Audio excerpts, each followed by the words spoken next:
Kadama TV waliwo Kadama ali mu buzibu yeetaagira okuba nga yeetaaga essaala zammwe ng'ate era yeetaagisa kusabirwa nnyo. Kadama ono yafunyeemu obuzibu. Obuzibu buno bwavudde ku mukama we nga bwaze bwe buti. Mukama we omusajja atera okubeera nga ajja n'amuyambako ku mirimu mu ffumbiro ne babeera nga bafumba bombi. Omukyala n'abeera ng'atudde butuuzi mu ddiiro nga bw'ali ku ssimu.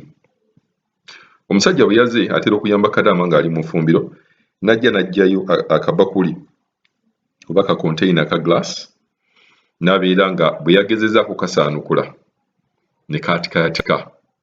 Bwe kaatiseyatise ebyatiseyatise ebyo bigiraasi ne byetabika mu nva naye ye mukama we n'agamba nti abironzeemu mu nva era ne balya emmere eyo. Wabula Kadama n'omwana omu gw'alabirira tebaalidde emmere eyo. Era bwe yagenze nga balya emmere eyo n'abagamba bannange bwe mbadde cleaninga wali ndabye nga bigiraasi bino byemikisinze n'emmere. Naye omusajja n'agamba ate byemikisinze tofaayo ffe tugenda kulya. Ne balya emmere. Bulijjo abantu bano bwe basooka okuzuukuka ne basaala nga Kadama yeebase era agenda okuvaayo ng'olwedi nabo baakedde dda ne badda mu buzzi mu buliri. Naye Kadama okutuusa kaakati tannalabako muntu yenna afuluma, tekibeerangawo okuva bwe yali azze. Era asuubirwa wayinza okubeerawo ekintu ekyabatuuseeko nga balidde amagiraasi gano. Kadama ali mu kweraliikirira agamba akoze atya? Adduke mu nnyumba akubire poliisi akoze atya? Obuzibu wano bwe ndabamu kaakati Kadama bwe bwafeesinze bw'agamba nti yaafumba emmere. Bw'aba yafumba emmere ne wabeerawo ekintu kyonna ekizibu ekigenda okubeerawo, basooka kukebera postmortem gye babeera bakoze. Ebeera eripooti eyo ebeeraga nti abantu bano baalidde emmere eyabaddemu obugiraasi. Emmere eyo ani agifumba? Kadama yafumba emmere awo. Kadama ono yansukumira message ne mugamba tusooke tulabe oba abantu abo banaazuuka. Okuva olwo Kadama taddangamu kunkontaktinga. N'essimu ze teziriiko. Omuntu yenna bw'oba olina omuntu yenna Saudi omuwala gw'obadde ocommunicatinga naye ng'oba naye yakubulirako story y'emu osobola okubeera ng'otukontaktinga oba n'olekawo comment. Omukyala ono oba Kadama ono alina okubeera nga yatuuse ku buzibu. Amasimu ge gonna tegaliiko. Yansukumidde vidiyo n'andaga amagiraasi ge yakoze agabadde gamenyesemenyese agabadde gali mu nva kuba boosi yagalonzeronzeemu. Naye enva ezo ne mugamba ekiveera ekyo n'enva mwe zaabadde ne mugamba abikuume.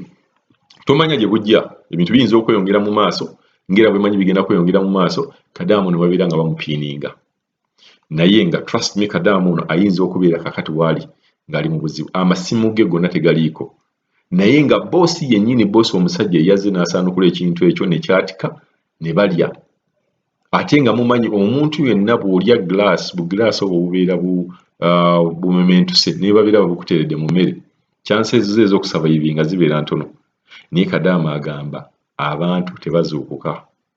Kuba yali aŋŋambyeko n'okungamba agende akonkone alabe oba bazuukuka ne mmubuuza wali obakonkonyeeku kakyanga obeerawo nti nedda. Kakitegeeza bw'ogenda okukonkona n'otandika okukola kugamba waliwo ebintu by'oyinza okukola nga ne poliisi bw'enejja n'ekubuuza ekintu kino wali okikozeeko nti nedda. Emmere eno wagirabye nti ye lwaki watidde nnyo okubeera ng'ogamba abantu bano ogende obakonkone. So tetumanyi kigendererwa kya Kadama ono oba tetumanyi kigendererwa kya musajja. Njagala mbabuulireyo oba waliwo story awo gye twabaleetera. Naye nga Kadama we teyali Munnayuganda. Omusajja yayagala Kadama Omufiripino. N'atuuka ekiseera nga Kadama ono Omufiripino amututte nnyo ebirowoozo n'asaanyaawo famire ye ng'ayagala okubeera ne Kadama ono. Abantu bano bakola ebintu eby'enjawulo ng'era ebintu ebyo bye bakola bayinza okubeera nga balina ebigendererwa. Omuntu ayinza okubeera n'agamba njagala kutta famire yange. N'abeera nga agenda kwetta ne famire ye mubala bano ne Uganda n'osanga omukazi nga yeekumyeko omuliro n'abaana be bonna n'abeera nga yeekumyeko omuliro. Oba omusajja n'akumako omuliro ku nnyumba nga mulimu n'abaana be n'aleka ekiwandiiko nti nagenza okulaba nga twali agenda kunnyambira abaana bange. So Kadama ono tumusabire, amasimu ge tegaliiko gonna tekuli. Bwe yatukontaktinga n'agamba bannagenda kuddamu bakontaktinga oba abantu banaaba bazuukuse okuva olwo 0. tewali. Naye omuntu yenna amanyi Kadamu nga yali amubuuliddeko story eyo ey'amacupa nti bossi gayatika kakonteyina ako kayatika ne kabeera nga keegatta mu mmere naawe osobola okubeera nga tukontaktinga ne Kadamu oyo bw'oba nga gy'oli ng'essimu yo oba yakyankalanye bukyankalanye gezaako ofune essimu endala obeere ng'otukontaktinge tumalirize story eno, otherwise waliwo abawala bagenda babula n'obeera e Uganda muntu n'agamba nti gundi yagenda Saudi yagenda Oman ne tutuddangamu muwuliza. Ze zino embeera bwe zityo ezibeerawo. So tusaba Kadamu oyo bw'oba owulira ddamu tukontaktinge. Omuntu yenna amanyi Kadamu nga yamubuulirako story eyo yennyini era ey'amagilaasi naye asobola okubeera ng'atunnyonnyola.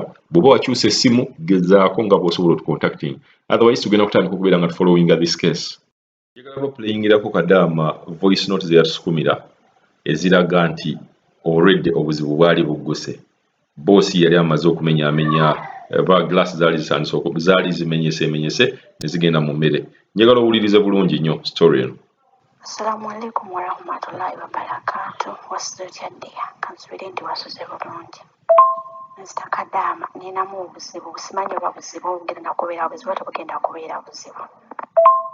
Nje mukama wange yabadde byokugumya ebyokulya byonna ebyadde mu firiigi.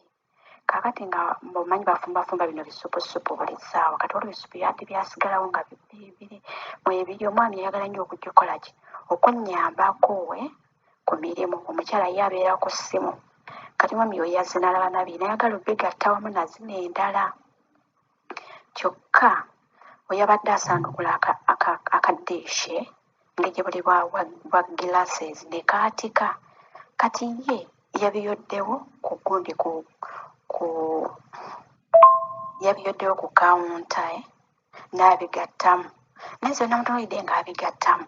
Emmeeme yansindukiriddewo enjoka ne zitandika okunsalirira ne ŋŋamba ye ono nenjagala omugamba ne ŋŋamba owange ayinza obundoozi atabiriimu magiraasi ebyo naye nabadde nkiriininga nga bo bagenda tandika okulya ne mbagamba bannange nkiriininze oli ekawunta naye ndabyewo ki amagiraasi egundi ku katifinike kakatise obugiraasi bubaddewo temulyanva ezo ziyinza okuba zirimu obugiraasi.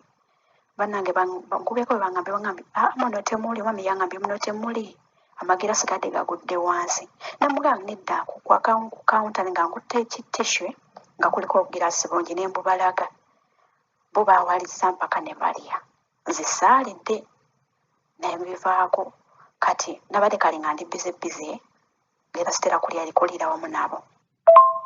Kaakati omwami byekwenazze omwami n'aŋŋamba bw'obanga muli owulira nga otiddemu kuba nti mulimu amagiraasi tokola ki tolya bireke.